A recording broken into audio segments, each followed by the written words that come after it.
नमस्कार. राष्ट्रपिता महात्मा गांधी यांचे विचार, त्यांचा वैचारिक वारसा पुसण्याचा प्रयत्न मागच्या काही वर्षांमध्ये आपण बघतो. विशेषतः 2014च्या नंतर मोठ्या प्रमाणामध्ये सुरू झालेला आहे. त्यांचा मारेकरी असलेल्या नथुराम गोडसेचं उदात्तीकरण करण्याचे प्रयत्न देशभरात मोठ्या प्रमाणामध्ये सुरू असल्याचं एका विशिष्ट विचारसरणीच्या लोकांकडनं, एका विशिष्ट राजकीय पक्षाकडनं, एका विशिष्ट संघटनेकडनं होत असलेलं आपण पाहतो. जरी त्यांच्या प्रातस्मरणीय त्या प्रार्थनेमध्ये महात्मा गांधींचं नाव त्यांना घ्यावं लागत असेल, तरीसुद्धा प्रत्यक्षात त्यांच्या विचारांची लोक काय करत असतात तेही आपण मोठ्या प्रमाणामध्ये मागच्या 10-12 वर्षांमध्ये आपण पाहतोय. परंतु ज्या ज्या वेळेला असे प्रयत्न होतात त्या वेळेला गांधी विचार आणखीन उफाळून वरती येतात, आणखीन उसळून वरती येतात. आणि त्यांचे ते प्रयत्न तर बाजूलाच राहो, परंतु विशेषतः मोठ्या प्रमाणामध्ये तरुण पिढीसुद्धा गांधी विचारांकडे वळताना दिसते आणि आकृष्ट होताना दिसते अधिकाधिक. माझ्यासोबत आज नितीन सोनवणे आहेत. आणि विशेष म्हणजे केवळ भारतातच नाही तर महात्मा गांधींच्या विचारांचा प्रसार करण्यासाठी आणि त्यांच्या शांततामय मार्गाचा प्रचार करण्यासाठी त्यांनी जग पादाक्रांत करायला घेतलेलं आहे. आत्तापर्यंत ते जवळपास 50हून अधिक देशांमध्ये चालत फिरलेत किंवा सायकलवरनं फिरलेत आणि महात्मा गांधींच्या विचारांचा प्रचार आणि प्रसाराचं त्यांनी अतिशय महत्त्वपूर्ण काम केलेलं आहे. मागचे जवळजवळ 5-6 वर्ष सातत्यानं त्यांचा हा प्रवास सुरू आहे. सध्या ते भारतात आहेत आणि पुढच्या मोहिमेची त्यांची तयारी सुरू आहे. तर मला ते फार विशेष वाटलं की आजच्या काळातील एक तरुण अशा प्रकारे महात्मा गांधींच्या विचार प्रसारासाठी आपल्या देशभर तर भ्रमंती करतोच आहे, परंतु परदेशात सुद्धा त्यासाठी जातोय. आणि सगळं तो ज्या तळमळीने करतोय ते मला विशेष वाटलं आणि म्हणून त्याचा उद्देश जाणून घेण्याचा हा माझा प्रयत्न आहे. नितीन, नमस्कार. नमस्कार सर. आणि पहिले तर मला हेच विशेष वाटतं, म्हणजे कसं काय हे मनामध्ये संकल्पना आली? म्हणजे थँक्स टू म्हणजे आपण जे आत्ता प्रांगणात बसलोय महाराष्ट्र गांधी स्मारक निधी, इथूनच त्या विचाराची उत्पत्ती झाली म्हणता येईल. माझे गुरुजी डॉक्टर कुमार सप्तर्षी हे एक त्याच्यामधले महत्त्वाचे माझे साथीदार आहेत, ज्यांनी मला पुश केलं की तू जा, आम्ही मागे आहोत तुझ्या, तू कंटिन्यू जात राहा, आम्ही मागे आहोत, तुझ्या सपोर्टसाठी आम्ही आहोत इथे. पण त्याची जी बीजं आहेत ती बीजं माझ्या गावी राशीन गाव जे माझं आहे तिथून त्याची उत्पत्ती होते. म्हणजे एखादा माणूस गांधीजींना का निवडतो याची निवडण्याची प्रत्येकाची वेगवेगळी कारणं असतात. माझ्यासाठी गांधीजींना निवडणं हे सत्य आणि अहिंसा, सत्य हे एवढं मोठं आहे आणि त्याला जाणून घेण्याचा प्रयत्न ते गांधीजींच्या पुस्तकातून लिहितात की माझे सत्याचे प्रयोग. तर हे एक अचंबित करणारं आणि जगातलं खूप पॉप्युलर असं पुस्तक आहे. जेव्हा मी ब्रिटिशमध्ये होतो तर तिथालचे जे लेबर हे होते मेंबर ऑफ पार्लमेंट, तर ते जेव्हा शपथ घेणार होते त्यांच्या पार्लमेंटमध्ये, तर ते म्हटले की मी आदल्या 2-3 दिवसापूर्वी गांधींचे पुस्तक वाचलं. आणि म्हणलं का वाचलं तुम्ही? ते की मला म्हटले की मी माझी मॉरल जी व्हॅल्यू आहेत ती वाढवण्याचा प्रयत्न करतो. गांधीजींनी जे जगाला दिलं, भारताला दिलं, तर ते आत्मसात करण्याचा मी प्रयत्न केला आणि त्यानंतर मी शपथ घेतली आणि त्यांच्या घरी मी राहिलो. तर बुद्ध आणि गांधीजी हे 2 व्यक्ती जे आहेत त्यांचा प्रभाव माझ्या जीवनावर खूप मोठा राहिलेला आहे. आणि त्याच्यामुळेच हे म्हणजे जग पदयात्रा करणं हा प्रवास म्हणजे हा साधारण प्रवास नाही आहे. त्याच्यासाठी तुम्हाला फिजिकल स्ट्रेंथ तर ही हवी आहे, म्हणजे तुमचे पाय चालले पाहिजेत, पण त्याच्यापेक्षाही जास्त तुमची जी मेंटल स्टेबिलिटी आहे किंवा स्ट्रेंथ आहे ती सगळ्यात मोठी आहे. हा, म्हणजे मला तेच आश्चर्य वाटतं की गांधी विचारांचा प्रसार करण्यासाठी जग फिरायचं आहे तर मग वाहनाने फिरू शकतो, बोटीने फिरू शकतो, विमानाने फिरू शकतो, सगळ्या गोष्टी असताना तू सायकल किंवा चालत हा मार्ग निवडण्यामागचा काय उद्देश आहे? हे सगळ्यात स्लोएस्ट मार्ग आहेत. म्हणजे वॉकिंग हा सगळ्यात म्हणजे जेव्हापासून मानवाची किंवा प्राण्यांची उत्पत्ती आहे, आपला दळणवळणाचं साधन हे पाय आहेत आणि हे स्लोएस्ट वे आहेत. हा नॅचरल वे आहे, ह्याच्यामध्ये कृत्रिमपणा नाही. जेव्हा तुम्ही फास्ट असता त्यावेळेस तुम्ही गोष्टी बघू शकत नाहीत, आणि जेव्हा तुम्ही स्लो असता, तुमचा स्पीड स्लो असतो, त्यावेळेस तुम्ही गोष्टी खूप क्लिअरली पाहू शकतात की आपण एक्झॅक्टली कोण आहोत, काय करत आहोत. आणि भारताच्या दृष्टिकोनातून पाहिलं तर गुरु नानक देवजी असतील, गौतम बुद्ध असतील, महावीर जैन असतील, गांधीजी असतील, विनोबा भावेजी असतील आणि आपले साधू संत, तर ह्यांनी पदयात्राच केला जगामध्ये, म्हणजे भारतामध्ये त्यांचा विचार सांगण्यासाठी आणि जग समजून घेण्यासाठी. तर हा म्हणजे मला वाटतं हे प्रत्येक भारतीयामध्ये तो सुप्त विचारामध्ये तो अडकलेला आहे विचार. आता पाहिलं आपण ते हिमालयामध्ये तर खूप सारे लोक पदयात्रा करतात किंवा नर्मदा परिक्रमा करतात. तर हा विचार आपल्या भूमीमधलाच आहे आणि तोच बाहेर आला. आणि चालणं हे लोकांची कनेक्ट करण्याचं खूप मोठं माध्यम आहे. म्हणजे चालत चालत तुम्ही कुणाला भेटू शकता, त्याला भय वाटत नाही. गाडीवर कोण असेल तर भीती वाटते की हा काहीतरी चोरून पळून जाईल, पण चालून किती लांब पळणार आहे हा. तर तो जी भीती आहे लोकांची ती कमी होते. प्लस त्यांच्यासोबत आपल्याला फ्रेंडशिप करता येते. म्हणजे आफ्रिकेत असताना आम्ही अशा खूप सारे आफ्रिकन लोक चालत चालत त्यांच्यासोबत मैत्री केली, कारण त्यांना वाटलं की आपलाच पार्ट आहे. म्हणजे त्यांची जीवन ही चालणंच आहे फक्त. बरोबर. आणि त्यामुळे मग आपण जुळतो चालण्यामुळे. आणि दुसरी आहे की चालणं ही एक वेदनादायक, म्हणजे कारण सगळ्यांना चालण्याचा अनुभव आहे. म्हणजे सगळ्याच लोकांना गाडी चालवते असं होत नाही. बरोबर. पण जगातला प्रत्येक व्यक्ती ज्याला पाय आहेत ते चालू शकतो. तर चालण्यामुळे जी वेदना होते त्या वेदनेचा मला फायदा असा आहे की त्याला समजते की अरे ह्याला एवढं चालतोय, किती वेदना होत असतील. तर ते माझ्या वेदनासोबत असोसिएट होतात आणि माझ्यासोबत खूप चांगले असोसिएशन क्रिएट करतात. पण आपला देश एवढा खंडप्राय आहे, Yes. प्रचंड मोठा आपला देश आहे, तिथे पण तू फिरले जातोच याच ध्येयासाठी. परंतु बाहेर जावं आणि जगामध्ये या सगळ्या गोष्टींचा प्रचार प्रसार करावा, शांततेचा संदेश देण्याचा प्रयत्न करावा, हे कशातून आलं? तर ह्याची जी स्टोरी आहे ती 16 वर्षाची आहे आणि त्याच्यामध्ये खूप इंटरेस्टिंग कारण आहे की भारत हा एकमेव असा देश आहे जिथे 5-6 धर्म एका गावामध्ये तुम्हाला सहज सापडतात.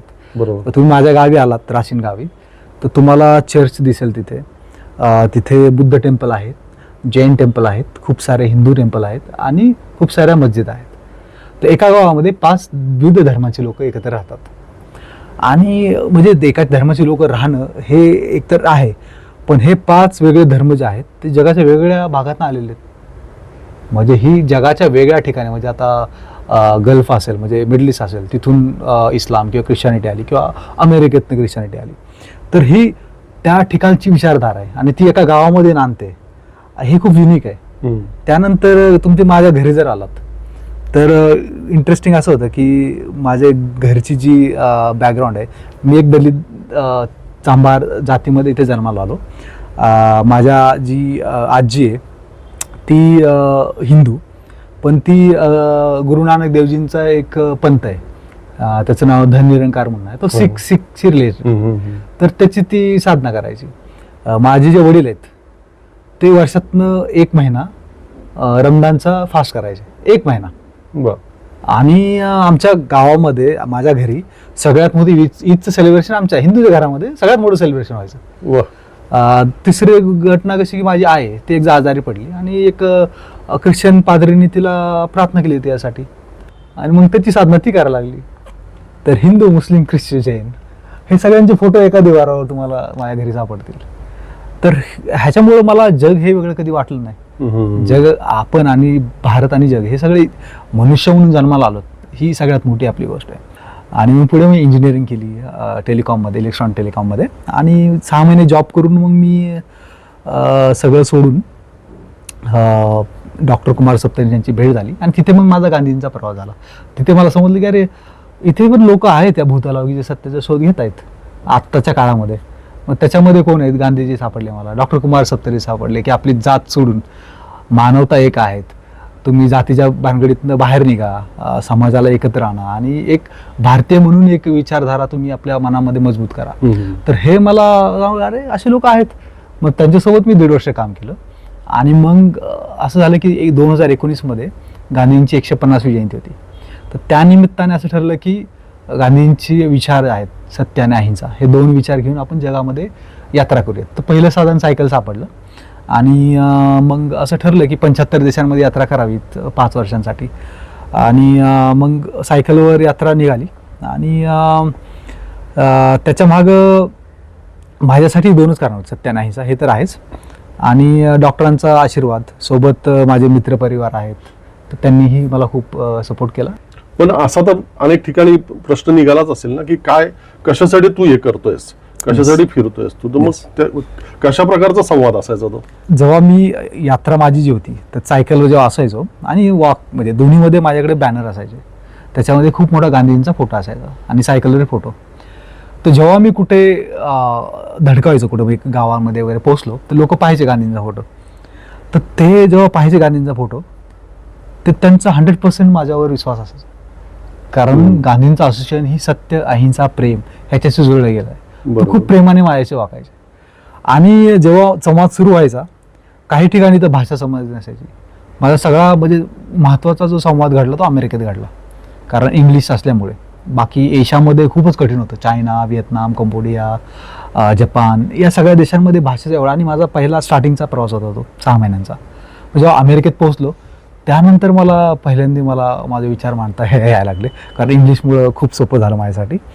तर मग ते विचारायचे की तू का करतोयस हे सगळं. तर माझ्यासाठी हे होतं की मी भारत देशातून आलो आहे आणि गांधीजींनी आणि या संबंध भारतांनी ही विचारधारा अहिंसेची जगाला दिली. मी अहिंसेवर विश्वास ठेवतो आणि अहिंसेमधनंच शांती निर्माण होऊ शकते याचा माझा विश्वास आहे. आणि त्यासाठी ही माझी यात्रा आहे. किती देशांमध्ये पोहोचला तू आतापर्यंत? जवळ माझे आता सध्या 51 देश संबंध जगामध्ये झालेत आणि 5 कॉन्टिनेंट म्हणजे एशिया, सेंट्रल एशिया त्याच्यामध्ये कंट्रोल करूयात, आपण काउंट करूयात, आफ्रिका, युरोप, नॉर्थ आणि साऊथ अमेरिका ह्या सगळ्या भागांमध्ये ही यात्रा झाली. संबंध यात्रेला मला वाटतं 9 वर्ष एकंदरीत हा काळ लागला. आणि 5 वर्ष माझी पहिली जी यात्रा होती 2016 ते 2021 ही संबंध अखंड चालणारी यात्रा होती. इवन कोविड आला त्या काळामध्ये ही यात्रा चालू होती. तर हिचा रूट असा होता की India, Thailand, Cambodia, Vietnam, China, हाँगकाँग, जपान आणि मग साऊथ कोरिया. तिथून मग मी अमेरिकेला गेलो विमानाने.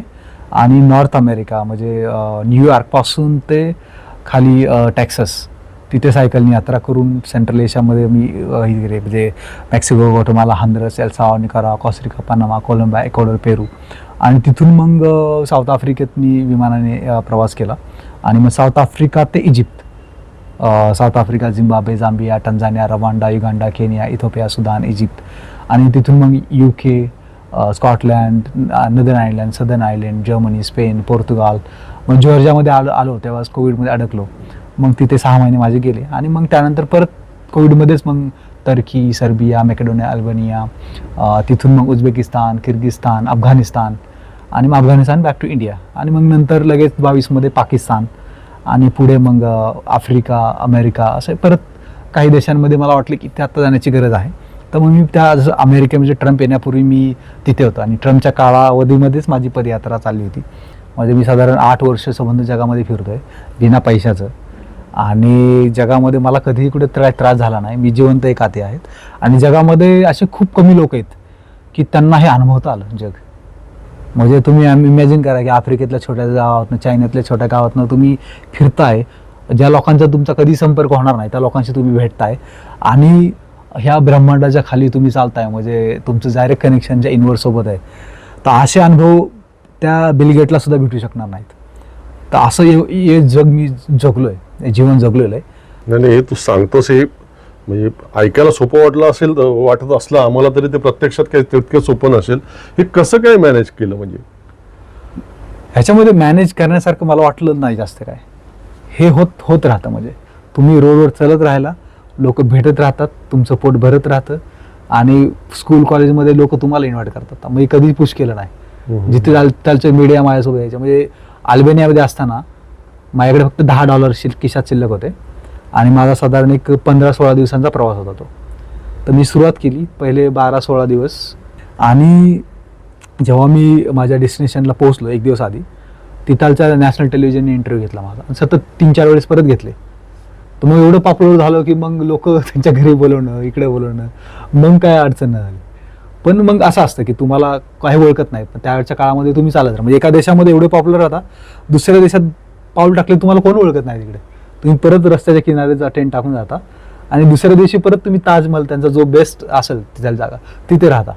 तर त्यामुळे ह्या गोष्टींचा विचार करण्यात काय अर्थच नाही. तुम्हाला जे भेटेल ते ॲक्सेप्ट करणं, दॅट इज अ रियालिटी. आणि त्याच्या मागं एक स्पिरिच्युअल जर्नी पण आहे. म्हणजे माझं जी स्पिरिच्युअल जर्नी आहे की टू नो अल्टिमेट रियालिटी, की सत्य काय आहे. तर ती जी अर्ज आहे समजून घेण्याची, ती एवढी स्ट्रॉंग असल्यामुळं बाकी जेवण भेटतंय का नाही, झोप भेटते की नाही, राहायला भेटतं का, ह्या चिंता खूपच कमी आहेत.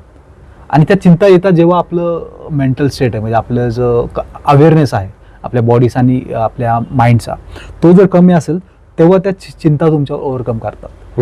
आणि जेव्हा तुम्ही एका स्ट्रॉंग भावाने, म्हणजे प्रेमाच्या भावाने, अहिंसेच्या भावाने जगाचं काहीतरी चांगलं व्हावं, ह्या जेव्हा तुमच्या इंटेन्शननी जेव्हा जाता त्यावेळेस बाकीच्या गोष्टी तुम्हाला अफेक्ट करतच नाहीत, तुम्हाला चांगल्याच गोष्टी भेटत राहतात. पण हे तुझं इंटेन्शन लक्षात न घेता, तुझा उद्देश हा उदात्त विचार लक्षात न घेता काही त्रास देण्याचे पण प्रकार घडले असतील नाही? घडतात ना. आणि मग ते घडतात कसे की आफ्रिकेमध्ये लोक चाकू घेऊन येतात की ह्याच्याकडून काहीतरी चरण घेऊन जावं, तर आले लोक. बापरे. आणि मला माझ्या मनामध्ये तर आता माझ्याकडे काही नाहीच आहे पहिली गोष्ट, आणि मी अवेअर आहे खूप स्ट्रॉंगली. तर मला वाटतं की मला त्यावेळेस माझ्या मनामध्ये हे चालतंय की हा माणूस ह्याच्या जीवनामध्ये किती वाईट घडला असेल, चाकू घेऊन आला हा, तर मला त्याच्याबद्दल कळवळा येतो की अरे हा, याचं लाईफ खूप वाईट आहे. आणि मी खूप प्रेमाने त्याला बोललो की मी अशी अशी यात्रा करतोय, आणि मग शेवटी तो माझ्याकडून काय घेऊन गेला, सेल्फी घेऊन गेला तो. अरे बापरे.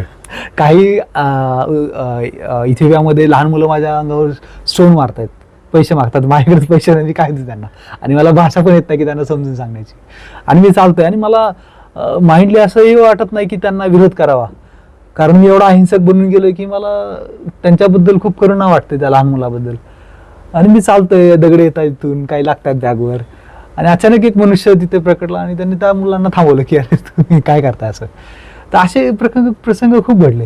पण सगळ्यात महत्त्वाचा माझा यात्रेतला म्हणजे लर्निंग जी आहे ती अशी होती की मी जेव्हा मॉन्टेनेग्रो नावाचा देश आहे त्या देशामध्ये टेंटमध्ये झोपलो होतं रात्री समुद्रकिनारी, आणि जोराचा एवढा वारा सुरू झाला आणि त्याच्यासोबत थोडा स्नोफॉल सुरू होता. आणि असा एक टाईम आला की माझा टेंट असा उडून जाणार असं मला वाटलं, आणि माझ्या मनामध्ये हा भाव उत्पन्न झाला की आता मी मरणार आहे. म्हणजे प्रत्येक माणसाच्या जीवनामध्ये सगळ्यात मोठी जी भीती आहे ती मरणाची भीती आहे. आणि ती मरणाची भीती मला एक्सपिरियन्स आली की अरे आता आपण मरणार आहोत. पण मी अवेअर होतो आणि मी माझ्या शरीराकडे पाहतोय, तर त्याच्यामध्ये माझ्या शरीरामध्ये वेगळे बदल झालेले मी पाहिले. आणि मी त्याला ऑब्झर्व केलं की अरे ही याला मरणाची भीती म्हणतात का. माझी मरणाची भीती ती निघून गेली. ती निघल्यामुळे मी अफगाणिस्तानमध्ये चालू शकलो. Middle of the war, Taliban conquer करतोय अफगाणिस्तान, 45-46 डिग्री टेम्परेचर. गावातली लोक मला भीती दाखवतात की पुढच्या गावात जाऊ नको, तिथे तालिबान आहे, तुला किडनॅप करतील. आणि प्रत्येक 1 किलोमीटर पोलीसचं आर्मी चेकपोस्ट, प्रत्येक ठिकाणी मला चेक करतायत. आणि मला झोपण्याचं तिथं कारण पर्यायच नाही, कारण ते डेझर्ट होतं, पूर्ण रेगिस्तानच. एक तरफ 1 किलोमीटरवर त्यांची ट्रेन धावत होती आणि सबंध वाळवंट. मी त्या वाळवंटातनं चालतोय, मला राहताही येत नाही, कारण आर्मी मला शक केली की अरे तू इथं का राहतोय. एक दिवस तर त्यांनी मला पाहिलं एका छोट्याशा पटक्या तुटक्या घरामध्ये जाऊन, मी निवारा घेत होतो कारण गरमी खूप होती. आर्मीची गाडी आली, मला उचलून घेऊन गेले. तू कोण आहे, कुठून आलायस, पासपोर्ट बघतायत माझं. मग सबंध कळलं की अरे हा भारतातला माणूस आहे आणि शांतीसाठी काम करतो. तर त्यांनी मला त्यांचं जे खाणं आहे व्हेजिटेरियन बिर्याणी, कारण तिथे गरिबी खूप जास्त असल्यामुळं आर्मीवाल्यांनाही त्यांचं प्रॉपर जेवण भेटत नाही, तर ती बिर्याणी, व्हेज बिर्याणी मला त्यांनी खाऊ घातली. तर गांधी, तुम्ही आत्ता जरी काबूलमध्ये गेलात तर खूप मोठ्या भिंतीवर तुम्हाला गांधींच्या छायाचित्र दिसतील तिथे. आणि खान अब्दुल गफार खान जे आहेत त्यांची तुम्हाला हिस्ट्री माहितीच आहे की पठाण लोक एवढे क्रूर लोक आहेत ते. आणि ते एकदा जर मर्डर झाला कुठे म्हणजे फॅमिलीमध्ये, तर त्यांची जी काय म्हणतात त्याला रिव्हेंज घेण्याची जी हे आहे ती सतत चालत राहते, जनरेशन टू जनरेशन. त्या काळामध्ये गांधींच्या इन्फ्लुएन्समुळे खान अब्दुल गफार खान एवढं परिवर्तन, म्हणजे 10,000 लोकांची आर्मी केली अहिंसक. किती दिवस होता पाकिस्तानात? ओके, पाकिस्तान हा माझा सबंध यात्रेमधला सगळ्यात महत्त्वाचा देश आहे, one of the best experience म्हणता येईल. Best experience? हा, म्हणजे बाकी विजा, अमेरिकेचा विजा मला 1 महिन्यात मिळाला. बाकी सबंध राष्ट्रांचे, म्हणजे मी ब्रिटिशचा विजा, युरोपचा विजा मला 1 महिन्यामध्ये भेटला. पण पाकिस्तानचा विजा घेण्यासाठी मला 6 महिने लागले. आणि हा सगळ्यात कठीण विजा भारतीयांसाठी आहे. विजा घेण्यासाठी तुम्हाला इंटरव्ह्यू द्यावा लागतो. इंटरव्ह्यू द्यावा जेव्हा मी पाकिस्तान एम्बसी दिल्लीमध्ये गेलो, 3 लोक होतो आम्ही, मी, नितीन सोनवणे, माझे मित्र योगेश मथुरिया, तिसरे जालंधर चानोले, हे वर्ध्याचे आहेत गांधीयन. तर आम्ही 3 लोक गेलो. तर त्यांनी आम्हाला एवढं सुनावलं की तुमच्या देशामध्ये हे चालू आहे, मुस्लिमांवर अत्याचार होत आहेत, हे तर तुमची काय भूमिका आहे वगैरे. तर आम्ही सांगितलं की आम्ही जय जगतवाले लोक आहात, विनोबा गांधीजींना मानणारे लोक आहात. आम्ही जरी भारतीय, आमची नॅशनॅलिटी असली, आमची राष्ट्रवादी भूमिका असली, तरी आम्ही दुसऱ्या देशांचा द्वेष करत नाही किंवा लोकांचा, जातीचा, धर्माचा द्वेष करत नाहीत. आम्ही मानतो कारण या देशाने आम्हाला जे आपले ज्ञानेश्वर माऊली आहेत, त्यांनी अवघे विश्वचे आमचे घर हा विचार आम्हाला दिलेला आहे आणि त्या भूमिकेला घेऊन आम्ही जगामध्ये प्रवास करतो. आम्ही त्यांना एक टॅटू दाखवला. म्हटलं हे बघा आमच्या मित्राच्या हातावर ओम नमः शिवाय लिहिलं आहे, Jesus Christ praise the Lord लिहिलं आहे. आणि ते म्हणलं अल्लाह अकबर कुठे आहे, असं दाखवलं तर अल्लाह अकबर तिथं त्यांना सापडलं. मग तिथे आमचं झालं की यार विजा भेटू शकेल, म्हणजे ॲटलिस्ट आम्ही एंट्रीमध्ये पास झालो. आता पाकिस्तानमध्ये जाण्यासाठी तुम्हाला त्या देशांमधले 3 लोक किंवा जिथे जिथे तुम्ही जाणार आहोत तिथालचे तुमचे जे होस्ट आहेत तर त्यांचं तुम्हाला एक लेटर पाहिजे स्टॅम्प पेपरवर. अच्छा. तर असं देणारं कोण देणार आहे? बरोबर. कारण जर एखादा पुण्यातलं मी जरी कुणाला दिलं तर इंडियामधली जी आपली रॉची संघटना आहे ती माझ्या घरी येते, CBI माझ्या घरी येते, आणि तुम्ही त्या पाकिस्तानी माणसाला काय इन्व्हाइट केलं हे विचार. तसंच तिकडे पाकिस्तानमध्ये ISI वाले त्यांच्या घरी जातात, त्यांना त्रास देतात. तर असं देणारे खूप कमी लोक आहेत. तर लकीली अशी काही लोक आम्हाला भेटले जे की ते स्टँड राहतील. काही ॲडव्होकेट होते लाहोरमधले, कराचीमध्ये एक हिंदू गृहस्थ त्यांनी दिलं, शिकारपूरमध्ये एक शिया, तर त्यांनी आम्हाला ते इन्व्हिटेशन दिलं. आणि 6 महिन्यानंतर ती सगळी प्रक्रिया चालली. 6 महिने, कारण आपलं ॲप्लिकेशन इथून पाकिस्तानला जाणार, तिथं त्यांची एक्स्ट्रा मिनिस्ट्री पाकिस्तानची स्क्रुटनाइज करणार की हे कोण लोक आहेत, कसे आहेत. आणि माझं जीवन हे सामाजिक जीवन आहे, कारण सगळं मी सोशल मीडियावर टाकलेलं आहे, त्यामुळे त्यांचा स्टडी करण्यासाठी खूप कठीण नाही आहे ते. तर मग ते संबंध आल्यानंतर त्यांनी आम्हाला सांगितलं की तुम्ही येऊ शकता.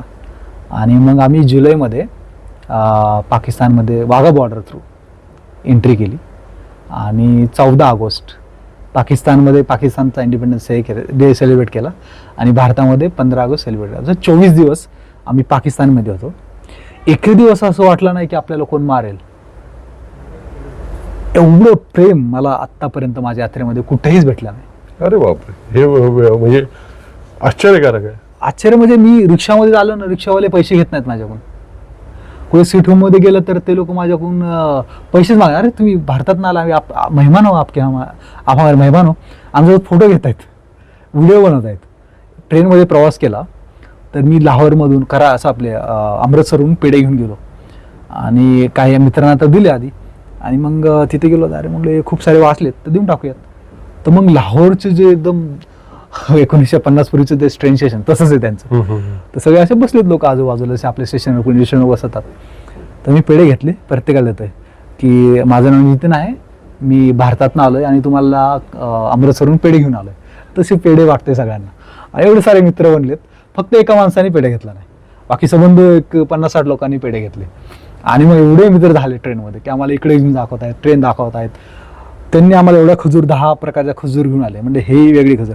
ते बोलले की आम्ही एक दिवस खजूरवर आम्ही बोलू शकतो, एवढ्या खजूरचे प्रकार आमच्याकडे. आणि जेव्हा ट्रेनमध्ये प्रवास करतोय मी तर आंब्याच्या शेती सुरू होते, 100 किलोमीटर आंबेच आंबे, मग खजूरची शेती, मग कापसाची शेती, असे वेगवेगळे. पण असा द्वेषाचा, तिरस्काराचा तुला अनुभवच नाही मिळाला पाकिस्तान? मला तसा अनुभव भेटला नाही. मे बी त्यांच्या मनामध्ये असू शकेल, पण माझ्या समोर एवढ्या प्रेमाने लोक वागले. म्हणजे कराचीमध्ये आम्ही जेव्हा गेलो, आम्ही तिथे पदयात्रा करायचं ठरवलं, कारण आम्हाला पाकिस्तानमध्ये पदयात्रा करायचं अलाउड नव्हतं.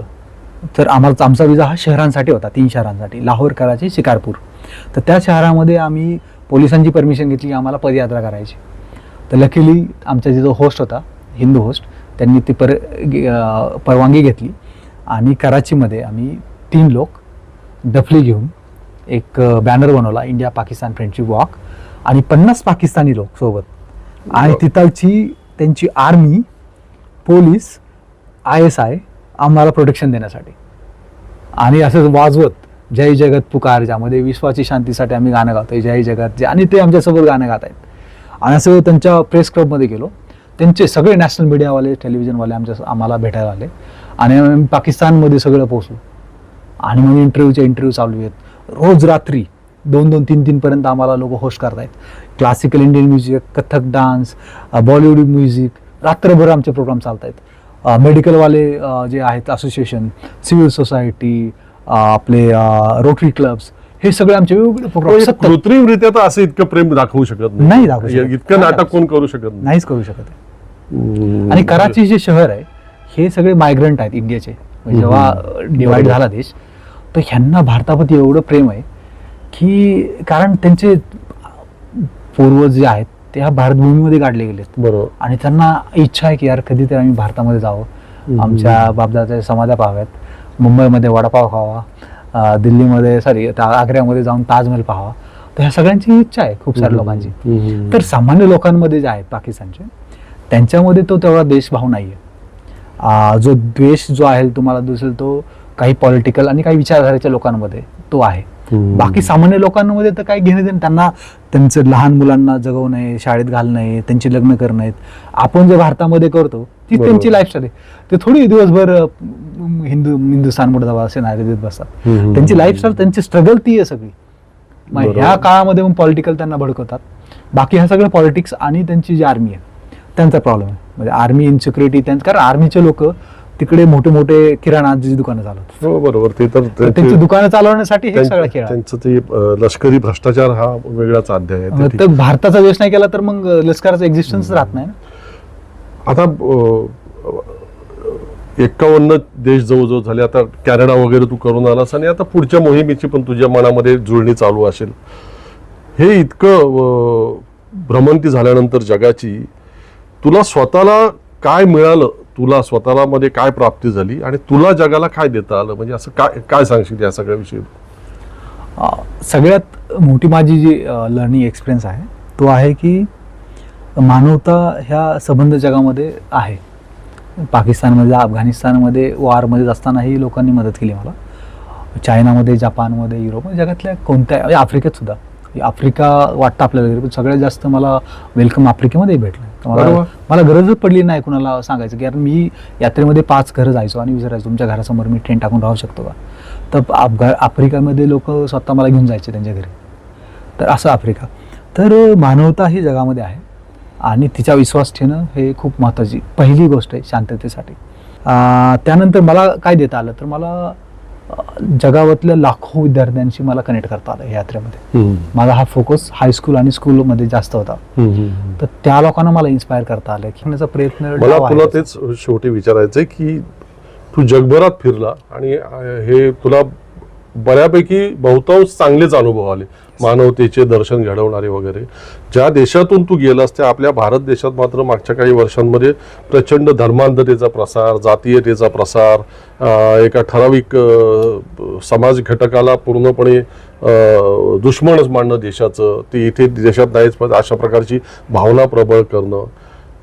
तू गांधी विचारांचा प्रसार करतोय, तू शांततेचा मार्गावरती चालण्याचा प्रयत्न करतोय. काय होईल या देशामधून गांधी विचारांचं, शांततेच्या प्रयत्नांचं? जगाला आपण मार्गदर्शन करत असताना आपण पराभूत होतोय का इथे आपल्या देशात? तर मानव इतिहासामध्ये हे आहे की जे हेटफुल विचारधारा असतात, जे हिटलरची विचारधारा होती, हार्डली 20 वर्ष 10 वर्ष चालली. कोणत्याही ज्या हेटच्या भावने ज्याही विचार येतात ते एका छोट्याशा टाइम पुरतच असतात. त्याच्यामुळे भविष्याबद्दल मी निश्चिंत आहे त्या बाबतीत की गांधी विचार हा प्रेमाचा विचार आहे, तो राहणारच आहे. बाबासाहेबांचा विचार हा एक समतेचा विचार आहे, तो राहणारच आहे. कारण समता, प्रेम, बंधुता हे विचार हे शाश्वत आहेत. हे जर नसते तर ही मानव जात टिकलीच नसती. तर मी त्याबद्दल खूप कॉन्फिडंट आहे की भविष्यामध्ये हे परत स्थापित होणारच आहे.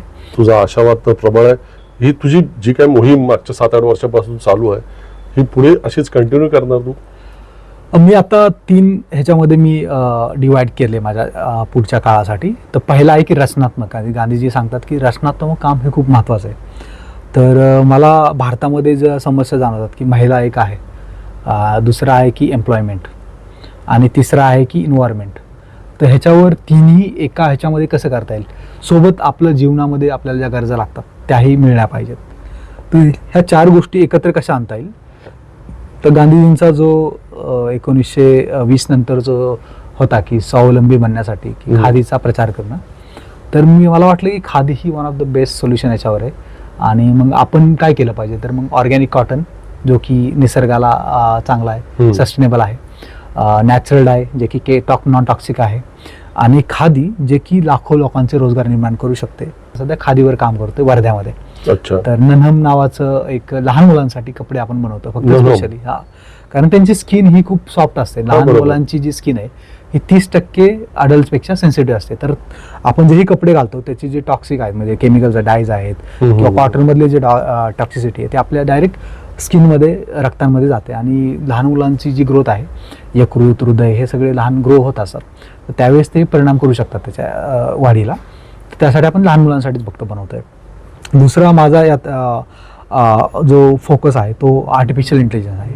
तर AI मध्ये सुरक्षा, सेफ्टी आणि तिसरी गोष्ट की अवेअरनेस क्रिएट करणं. तर ह्या 3 क्षेत्रामध्ये पुढे जाऊन मला काम करायचं आहे. आणि चौथं आहे की माझी जी प्रवास यात्रा आहे तिलाही कंटिन्यू करायचं. जसं की आपले जे नेबरिंग राज्य आहे, देश आहेत, पाकिस्तानमध्ये यात्रा केली, बांगलादेशमध्ये काय करेल, नेपाळ, चायना, तर ह्यासोबत पीपल टू पीपल कॉन्टॅक्ट कसा राहील तर तो महत्त्वाचा आहे. तर ते कसं करता येईल, ह्या people to people contact through good relationship with neighbouring countries.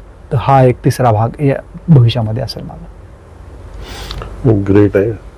अतिशय आश्वासक आणि प्रेरणादायी असं म्हणता येईल अशा प्रकारची चर्चा. आणि 25-30च्या वयातील एक तरुण ज्या वेळेला संपूर्ण जगाची भ्रमंती करून आणि आपला भारताचा जो अनमोल असा ठेवा आहे महात्मा गांधींच्या आणि शांततेच्या विचारांचा प्रचार प्रसार करून घेतलेले सगळे अनुभव मांडतो आणि स्वतः आता आर्थिकदृष्ट्याही स्वयंपूर्ण होण्याच्या दृष्टीनं जे उद्योग व्यवसाय तो सुरू करतोय ते सुद्धा पर्यावरण संवर्धनाच्या दृष्टीने उपयुक्त आणि अशा प्रकारच्या त्या सगळ्या गोष्टी आहेत. फार आनंद वाटला नितीन तुझ्याशी बोलून आणि शुभेच्छा. आणि तुझ्या या कामात जिथे कुठे जोडता येईल, स्वतःला जोडून घेता येईल ते स्वतः मी जोडण्याचाही प्रयत्न करून घेईल आणि आणखीनही सगळ्यांना ते याच्या पुढे आवाहन करत राहील आणि आपण संपर्कात राहूया. नक्की. धन्यवाद. थँक्यू.